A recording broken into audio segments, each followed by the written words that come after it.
When we have this kind of an attitude, then we're going to be pleasing. Do we know that the Bible does not contain the book of generations or revolutions, but rather it's Genesis and Revelation?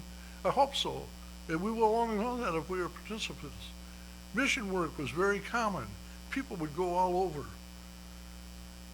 As many of you know, I've been involved as an executive of an estate, and we're pretty much getting ready to wind up the estate and close it down and use the money.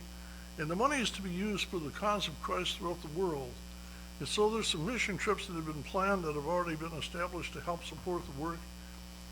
One of the trips online is in Ghana, and I've never been to Ghana, but the people that are going have been there several times, and they want me to go with them and preach while I'm over there. But there are works that need to be done there, but there are also works that need to be done in Pittsfield. And Pittsfield has people that still need to be taught the gospel. So it's up to us to get the word out to them and to let them know. But mission work was very common. And every congregation ought to have that goal after a period of time. What are we going to do to reach out to others?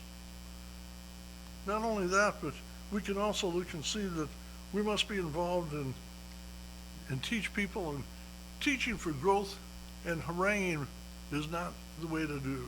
How many preachers do you know that just never say anything positive? They're constantly on somebody's case. You ever known people like that? The church grows sometimes in spite of itself, not because of itself. Now, back in the early days of our country, there were people like Jonathan Edwards that were famous preachers in our country.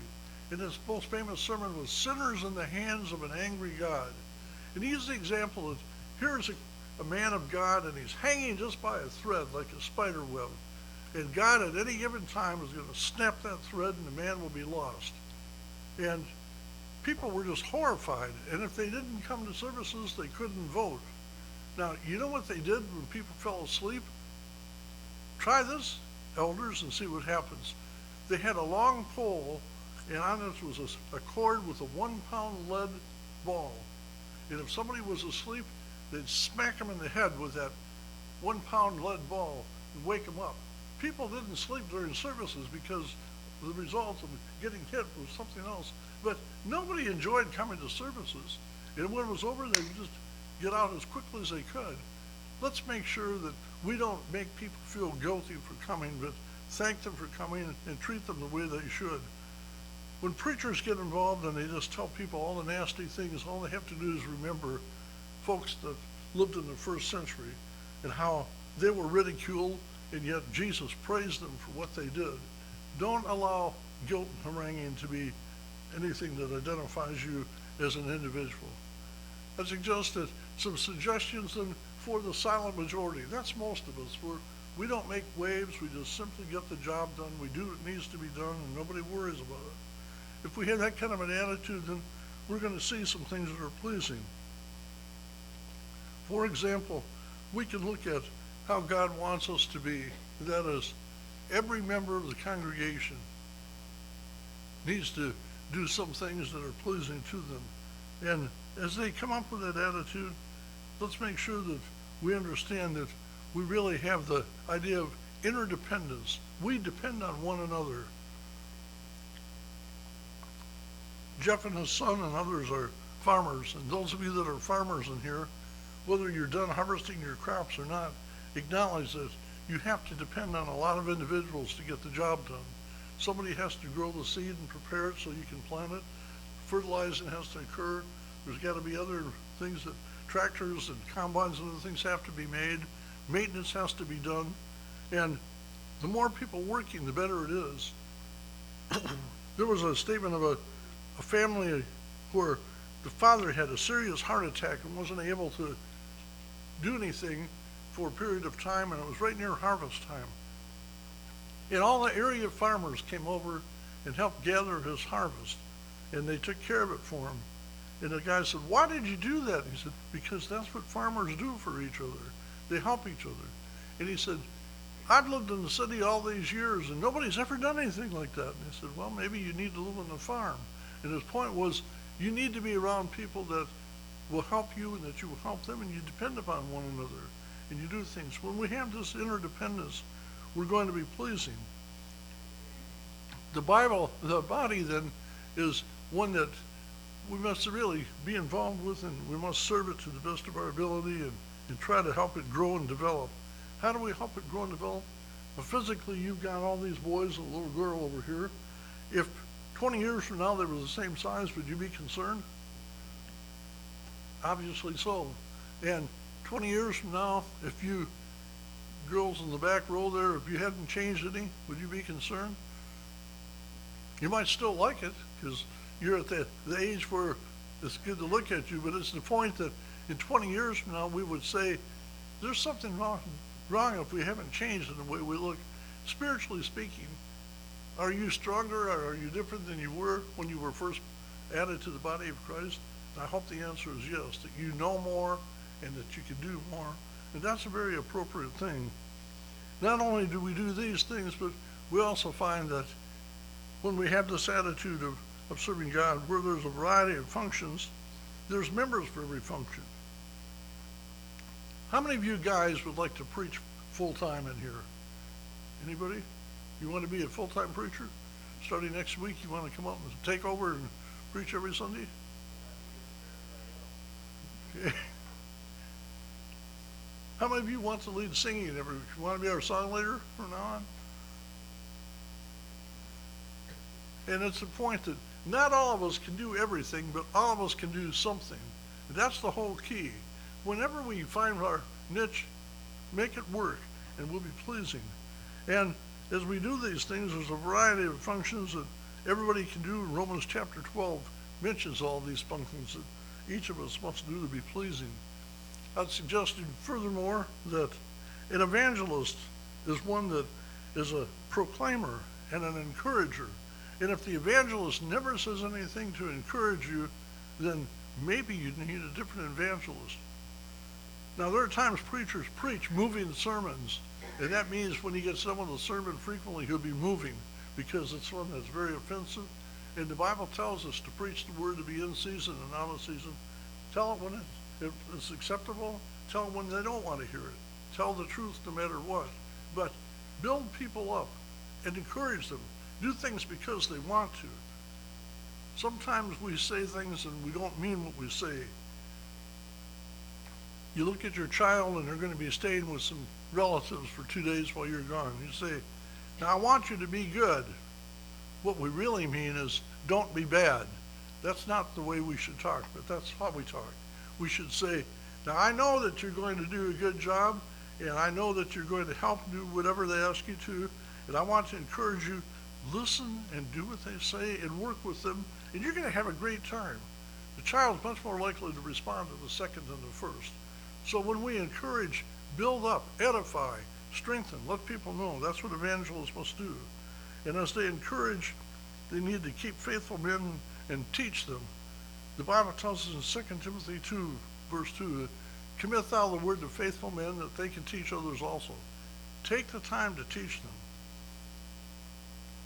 There's a brother, G.P. Holt.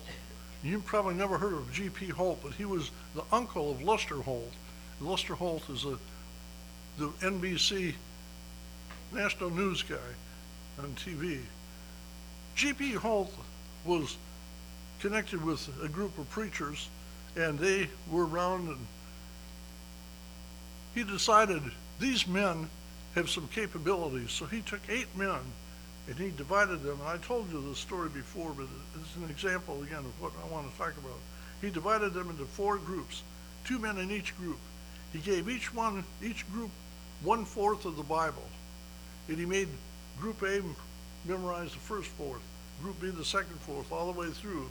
And he said, if every Bible in America and the world is destroyed, you can come back together and write it again. And he made them work and memorize that. And they did that. And he said, I want to have 2 in case one of you can't do it for some reason. There's still somebody else to fill in. And they spent hours and hours. And when they would come and preach, they would start quoting and just go on and on. You think, will it ever end? Well, it's the point because Brother Holt had instilled with them the idea of learn these things, commit them to memory, and then teach others. Take the time to train people. We do this with our children. We teach them what to do about other matters. Make sure we teach them about spiritual matters as well. And After some maturing, the congregation ought to get to the point where they are mature, where they have elders and deacons. And you have elders here, and that's a wonderful blessing. But it's the point that even when a preacher comes in, and Marie and I were part of planning a congregation in Lincoln. When we started the congregation, we didn't have any elders, but I preached and I worked with them, and we got to the point where we finally added elders. The elders are the shepherds over the flock, and everybody, including the preacher, works under their oversight. But train them to that point. Sometimes a preacher can stay on and use that as a mission point and train others and send them out. Other times he can say, I've completed what I need to do here. I need to move on and work with another congregation and help them to get to that point. Take the time to do that. An evangelist is the battery and not the engine of a congregation. He needs to start things, but he can't run it all by himself. It just will not work. I have a good friend, and his name is Kent Allen. And Kent was the preacher of the Memorial Road congregation in Oklahoma City. It's the largest congregation among us in the whole United States. They have more attendance there than anywhere. Kent had been there for years and years, and he'd been involved in teaching and preaching, a very good man, but he was simply burned out. He spent so much time that both ends of the candles were burned out, and he just didn't have any energy.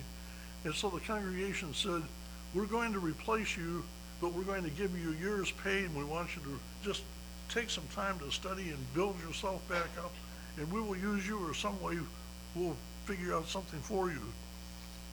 After a year, he became the vice president of Oklahoma Christian, in charge of development for fundraising. He's still doing that, but he attends the congregation where he preached, and he's still involved. They realized that they had let him be the battery instead of the engine, or the engine rather, instead of the battery. And as a result, he was just exhausted. And so they had to do something differently. We must do better than that. May I suggest to you that as we continue, there's some other things to consider, and that is Pittsfield and any other congregation must be germinal and not terminal. Now, we know what germs are like, don't we? We talk about COVID-19 and how we stay away from that. My wife has got the mask on. She won't even sleep in the same room that I'm in. Of course, she hadn't done that for years because of her health situation. But it's the point that we stay away from people. We're social distancing. Stay 6 feet away. As a germinal congregation, we need to spread the gospel. It needs to start from us and go out. Not terminal. Terminal means it's going to end. Now, the church in Jerusalem died, as far as we know, for a period of time in Acts chapter 8. But they had fulfilled their purpose. That was, they trained the people, they sent them everywhere, and the gospel was proclaimed. The church is still meeting in Jerusalem. The preacher and I went to college together. We're friends. But it's the point that even though there was a period of time that it was terminal, it's been raised again and it's now become germinal. Let's make sure we're involved in teaching people and helping them.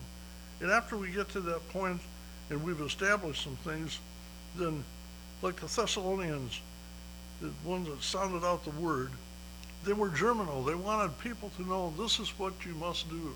This is what you must say. The church in Laodicea was lukewarm. And there's several different interpretations for that. All I know is Jesus said, I wish you were hot, or I wish you were cold, but because you're lukewarm, I will spew you. I will vomit you out of my mouth. Have any of you ever grabbed a cup of coffee and started to drink it and it was cold? Cold coffee is not very tasty unless you get iced coffee. If you just want iced coffee, that's different. But a regular cup of coffee, if it's that, or you ever get a soft drink, a Pepsi or a Coke or something to drink it and it's lukewarm? It just doesn't have the same kind of taste, does it? And that's what Jesus said. I want you one direction or the other, either cold or hot. But if you're in between, I don't want anything to do with you because you're of no value. We can do better than that. I suggest to you then that the church of Laodicea was not pleasing to God because of their actions. The Bible further tells us that there's some things that we need to do, and as we do these things, we'll be pleasing. That is, every congregation has some sort of an effect on people, and it's like a painting. It is one that every person can do some things to help it to grow. Marie thinks in abstract, and I think more in absolute. she can see things that are being developed, and I'm one that I can be a forward thinker in planning, but I like to see things happen right in front of me.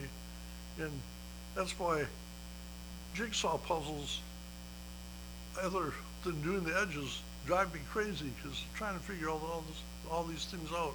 And there's some people who love to do that, but I'm one that would rather do a word search puzzle or a crossword puzzle, because I can have hands-on with that. Whatever it is that you do, somebody says, just imagine you look at this house and it's an absolute wreck. Imagine this house, a little bit of paint here, and a little bit of carpet here, new furniture over here, a new kitchen. This house could be really valuable. It's hard for me to look at a house like that and think, yeah, that's gonna be of great value. But then I can look at a house now and say, if I replace this and do this, how much nicer it'll be, and it'll raise the value, and I can get some more cash out of it. When we plant the gospel, we can say, just imagine this congregation. We've trained all of our young men and our young women, and they stayed here, they've married, they've had children, the number keeps growing, we've reached out, we've brought in new people. What a wonderful blessing it is. I preached in Clinton for several years now, off and on, and at one time when we started, it was mostly older people, and we were contemporaries, but now the congregation is vastly almost all younger people, 40 years old and younger. Kids like you wouldn't imagine. One family has 8 children, another family has 3, several have 4 or 5 children. So there are children everywhere, and the future is great in that town, but it's because people work together and they've done some things. The church here can grow greatly if you simply will work together and put yourself together and say, we can do this. So how do you do that? Well, become a member of the Lord's church. Be involved and say, I can do this. Not only that, but come back and serve the Lord if you've not done that. And when maybe you have other needs and you want to just simply have people pray for you because of that. Whatever it might be, now is the time. But Jeff has selected a song and it says, please stand. The song has been selected as what number, Jeff? 9/11.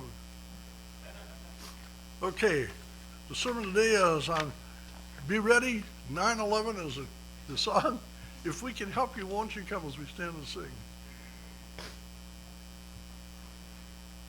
Bring Christ your broken life, so marred by sin, he will create.